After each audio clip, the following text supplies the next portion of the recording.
Hindi ko naman akalain. Narito tayo ngayon upang matunghayan at pag-usapan ng talaga namang napakainit at nagbabagang napaka-trending na issue ni Ate Erica. Sa pagpapatuloy nga ng ating istorya ay nandoon pa rin si Kalingap Val Santos Matubang sa bahay nila Ate Erica upang i-interview at makapanayam ang kanyang lolo at lola na naiwan, pati na rin ang kanyang ibang kamag-anak na nagagalit sa kanya. Sa vlog nga na ito ay sinabi nga din ng lolo ni Ate Erica na siya daw talaga ang unang vlog ni Kuya Ruel upang tulungan. Ngunit nabaling lang daw talaga ang focus kay Ate Erica at ginawa siyang Kalingap Angel. At dahil nga doon ay nagtuloy-tuloy na rin ang sikat ni Ate Erica. Tay, magandang araw po sa iyo. Ang pangalan mo, Tay? Miguel. Miguel. Surita. Ikaw yung unang gi-vlog ni Ruel? Umpo. Para tulungan. Siya po. Ngayon, bakit napunta kay Erica yung tulong? Ay, di ko nga po alam at siyang napukusan na nila Rab. Ang sabi ata ni Ruel, nilipat kay Rab, parang hindi daw kayang Ewan ko, hindi ko alam. Yung natagpuan si Erica, parang si Erica ang parang turnover ni Ruel kay Rab. Kalingap Rab. So yun, ginawang Kalingap Angels. Yun. Ayun. So maliwanag po mga kaibigan na dito ba nakatira si Erica noon? Dito po yun. Dito lumaki? Ay, dito na po sa amin yun. Okay. Nung dati pa sa kami sa Katandungan ay napalit. Dito nga din ay nalaman ng lahat na may isa palang matanda na negosyante ang tumutulong kay Ate Erica at ang pangalan nito ay June A. Nakilala daw ito ng tita ni Ate Erica sapagkat nagbigay daw ito ng pera pampaopera sa mata ng lola ni Ate Erica. Ngunit kalaunan ay hindi daw ito napakinabangan o hindi daw nakuha ng lola ni Ate Erica ang pera na ito sapagkat hindi daw ito ay binigay nila Ate Erica. Kaya dito na nga rin nagsimula ang talaga namang malala at napakalaking gulo o hidwaan sa pagitan ni Ate Erica at ng kanyang lolo at lola na talaga namang nagpalaki, nagmalasakit at nagpaaral sa kanya simula nung siya ay bata pa. Lagi si Erica. Maliit pa yun sa amin. Kayo na nagpalaki noon? Kami na po, kapaaral. Ngayon, nasaan sila ngayon? Ay, nasa bagong bahay na po. May bagong bahay na po sila. Sino po ang nagpatayo ng bahay nilang bago? Ay, sila yata po. Sino po ang tumulong ang nagbigay na yung pangpagawa ng bahay?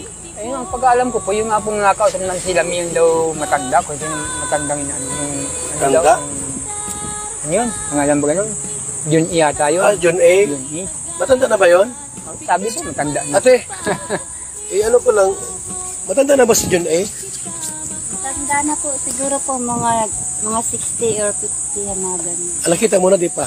Nakita ko na po yun.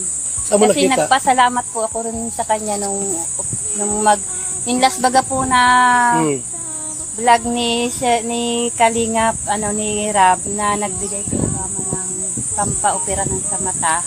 Okay.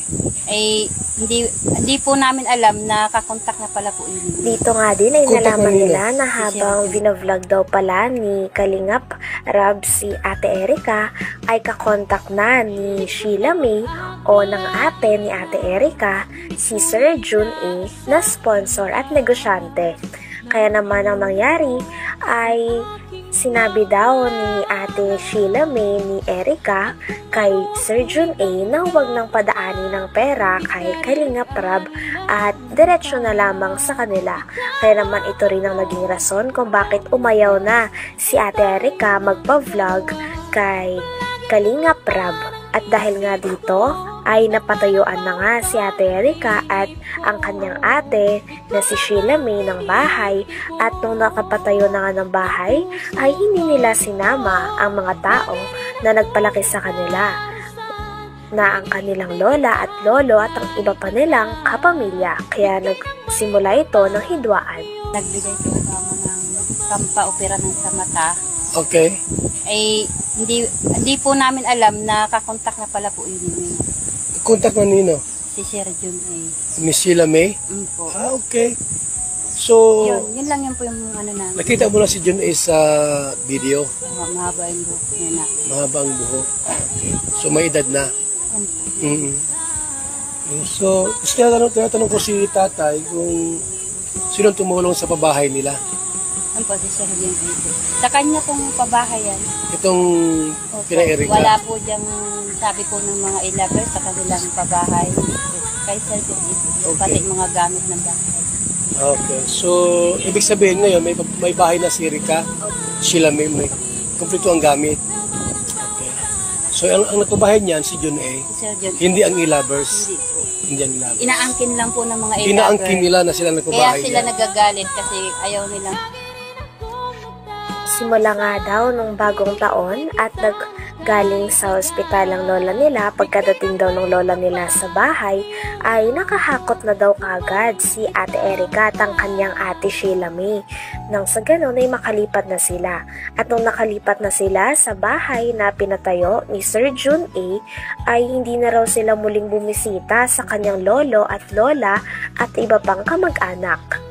Talagang kaya naman sumama ang loob ng lola at lolo ni Ate Erika sapagkat parang kinalimutan na lang sila basta-basta ng kanilang apo na kanilang pinalaki at pinagmalasakitan. Ganun ba? So, alam mo yun yung kwento? alam Tungkol dyan? kasi naririnig ko din po. Mm-mm. Kasi iisang bahay lang naman po kasi kami dito. Dito pala si Erika lumaki. Po. Nakatira kay lolo niya. Dito. Ngayon, may bahay na silang bago. Siya po. Di ba pupunta rito si Erika? Mula po nung nung bagong taon po na nung last po, itong nasa ospital po kasi mama noon, pag uwi po namin dito, wala na sila, naghakot na sila ng gamit. Nung paghakot, last year pa, Opo, nung bagong taon pa po. mula noon hanggang ngayon, hindi siya pupunta rito, napunta naman. Hindi na po. Hindi na pupunta rito. Wala na Ni po. dumalaw, hindi. Wala na pong Erika pumupunta dito. Pati si Sheila May. Wala na. Yung mga palabas po ng mga e-lover na sinasabi po nila na monthly may natatanggap si mama. Sila mama, yung mga magulang ko. Meron? Kasi Wala. malingan po yan. So wala pa lang natatanggap. Simula pala ay napabahayan si Ate Erika ay hindi niya na sinama ang kanyang lolo at lola sa pabahay na kanilang natanggap. At pagkatapos naman nito ay bumukod na nga sila ng kanyang ate sa mga tao na nagpalaki sa kanila at nagmalasakit simula bata pa sila. At sabi pa nga dito ng tita ni Ate Erika ay may kumakalat daw na nagpapadala daw o nagsusustento pa din si Ate Erika at si Sheila May sa kanilang lolo at lola. Ngunit hindi daw talaga ito totoo sapagkat simula nung nakalipat si Ate Erika at si Sheila May na kanyang ate sa pabahay ni Sir Jun A ay hindi na raw sila muling bumisita at hindi na rin sila nagpapadala ng pera kaya naman talagang nakasakit ito sa damdamin ng lolo at lola niya sapagkat parang feeling nila ay kinalimutan na lamang sila bigla-bigla ng kanilang mga apong pinalaki nila. Kasi iisang bahay lang naman po kasi kami dito. Dito pala si Erika lumaki. Po. Nakatira kay lolo niya. Po. Ngayon, may bahay na silang bago. Siya po. Di ba pupunta rito si Erika? Mula po nung nung bagong taon po na nung last po, itong nasa ospital po kasi mama noon, pag uwi po namin dito, wala na sila, naghakot na sila ng gamit. Nung paghakot, last year pa, Opo, nung bagong taon pa po. mula noon hanggang ngayon, hindi siya pupunta rito, napunta naman. Hindi na po. Hindi na pupunta rito. Wala na Ni po. dumalaw, hindi. Wala na pong Erika pumupunta dito. Pati si Sheila May. Wala na. Yung mga palabas po ng mga e-lover na sinasabi po nila na monthly may natatanggap si mama. Sila mama, yung mga magulang ko. Meron? Kasi Wala. malingan po yan. So wala pa lang Wala natatanggap. po yan. Yun po yung gusto kong dinisin po talaga na nalalaman po ng tao, binabaliktad po nila. Okay. Nakakaya pa. Hanggang dito na lamang muna ang talaga namang nagtitrending, nagbabaga at napakainit na issue ni Ate Erika. Maraming salamat sa inyong panunood. Hanggang sa muli. Bye!